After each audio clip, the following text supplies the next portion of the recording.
YouTube, what the crap's going on? HeirofCarthage here with what I think is going to be a fun video. I wanted to, in the spirit of having looked at that whole Foot of Gork thing, or Gork's Foot, whatever it's called. I'm probably calling it the wrong one. I think it's Gork's Foot.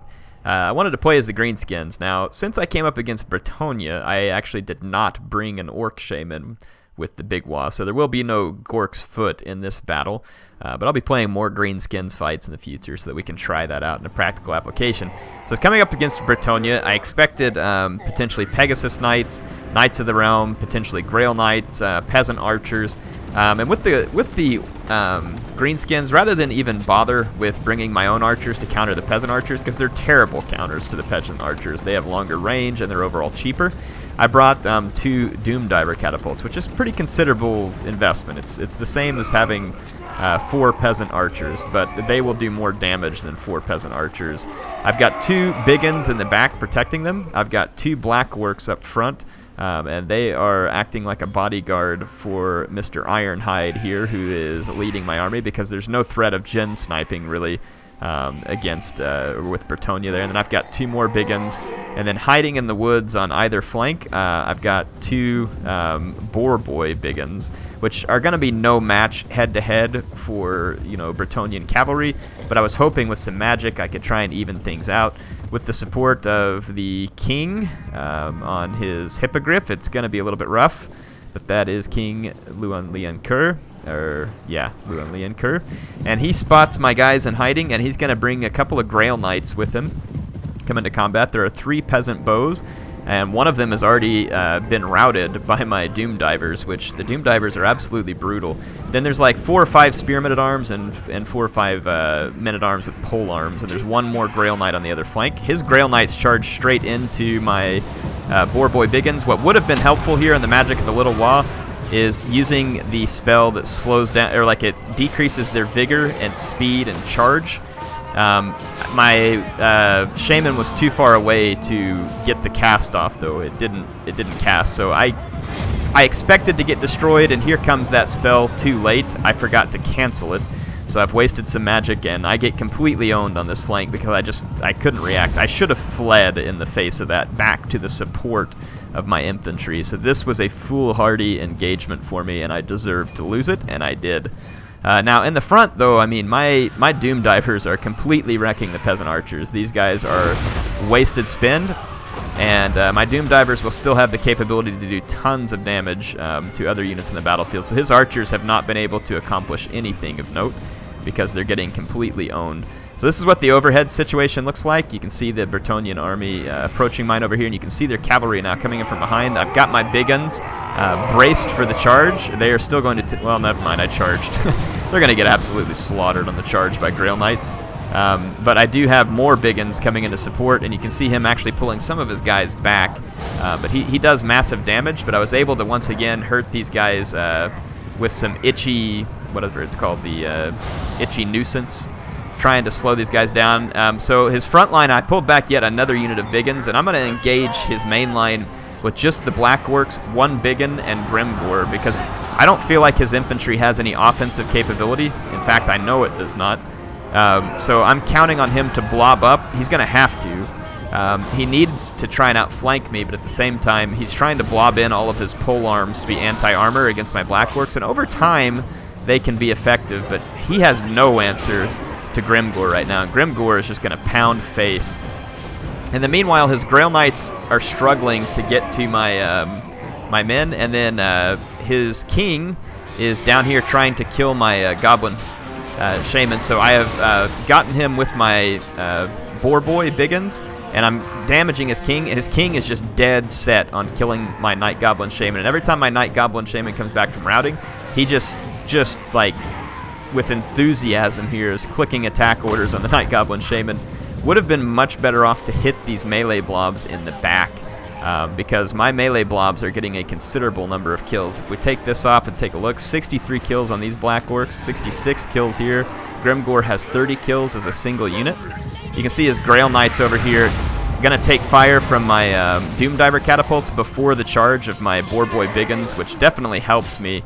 And then I'm just going to sacrifice my own Boar Boys, and I'm just going to keep pouring it in thick. But because of the damage done by the Doom Diver, my Boar Boys actually do very well in this fight. And you can see the Doom Divers are uncannily good. I mean, they are so good. Definitely the best artillery in the game, in my opinion, in terms of just having nice ability to get things done. It's not the only useful artillery in the game, but it does a ton of damage to infantry.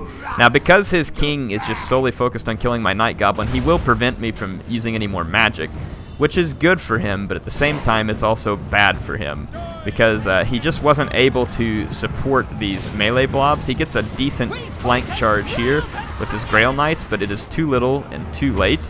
The damage is being done in these melees. My Black Orcs are taking quite a few losses, but I mean, they have dished out an insane amount of damage and are going to continue to dish out insane amount of damage. And you can see Grimgor here just absolutely cutting a swath through the enemy. So if we take a look, over half their health gone, but 105 kills for the Black Orcs there, 123 kills here, Grimgor 73 kills. I mean, the Spearmen just can't cut the mustard here.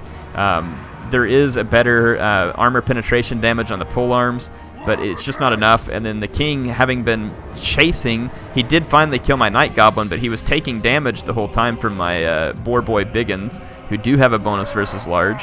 And at this point, you can see that with the king having fled, and my Doom Divers are wiping out what remains of his Grail Knights. As they try and cycle charge, they take fire from my Doom Divers, which ends up, of course, being quite bad for them.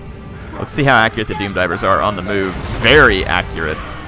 You can see smashing into the Grail Knights, preventing their cycle charge. These ones are going to get one last charge against my Black Orcs, but it is not going to do it. 98 kills, 100 kills for Grimgor now. These regrouped units are about to be charged down by... I sent some Biggins back into this fight. My Biggins over here, 120 kills. Again, very good performance. And we're going to watch these Boar Boy Biggins come in and slaughter the regrouped peasant bowmen before they're able to have any effect on the battle either. And I've got even more Boar Boy Biggins that survived the fight against Leoncoeur who are going to come in. And Grimgor is using his abilities, which is boosting the melee attack of nearby units, and the Bretonnians really just don't have a prayer at this point. So I honestly expected a different army from Bretonnia, and I expected this fight to be much more difficult with that army. The Doom Diver catapults were risky. I brought them because I knew I could do a lot of damage to his cavalry from range, and also potentially against peasant bowmen from range. So they're good for both those things. What they're bad for is it means that I have to sit there and protect them. But in some ways that's a good thing, because you almost can guarantee there's going to be a flying king against almost anybody who picks Bretonnia.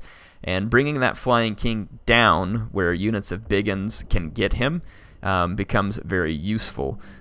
So my hope is that the Doom Diver catapults would draw down the Pegasus Knights and the Flying Lord, so that my Biggins and other units could do this. And if Leon Leoncoeur wants to attack Grimgor, he's going to have to come down again into combat, and Grimgor is going to own Leoncoeur if he stays on the ground. He would have to charge and retreat, but that would be difficult if he gets pursued by these other units. But again, look, 124 kills on Ironhide, 32 kills on these Biggins, and that was one of the junkiest ones, but that was against mostly cavalry, it looks like. So 142 kills on these Biggins, 173 kills on this Black Orc, 139 there, so 100 kills almost on both Doom Diver catapults. So the Doom Diver catapults are gruesomely effective in the right situation, so don't underestimate these units. I played a battle not too long ago. If you go back and watch it, my Boar Boy Biggins got killed by 2 Doom Diver catapults before they could reach it. So I mean, they are effective. They work good, and they can hit moving units, and I don't know about flying, but they can hit fast moving units on the ground, and they can also destroy infantry pretty well and cause a lot of damage. So just be aware that they are not an artillery unit that you can ignore. So basically the Bretonnian player was playing the numbers game here with hopefully the support of some extremely good cavalry. He did dominate the cavalry field for the most part, but whenever I pulled my cavalry back closer to my line where I got support from the Biggins, and then the distraction of my Night Goblin Shaman, who only is a 700 gold unit. Yes, they have a lot of really good magic, so in some ways I don't blame my opponent for wanting to get this guy off the field, because, again, very good magic to support a melee army. but at the same time he lost his king doing it, and losing his king pretty much cost him the battle. Whereas he may have been able to ride this out by numbers had his king been alive and supporting some of these melee fights. Tell me what you all think. What do you think about the Bretonnia versus Greenskins matchup? Who would you favor in that matchup? Who would you like to play as, and what kind of strategies do you like to use whenever it's Bretonnia versus Greenskins? There actually can be some interesting scenarios here.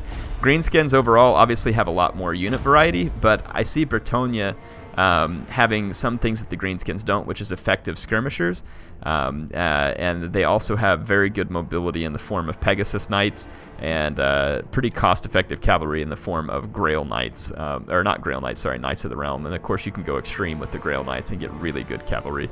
Anyway, that's just my thoughts. Tell me what you think about that matchup. HeirofCarthage signing out for now. I'll see you all back soon.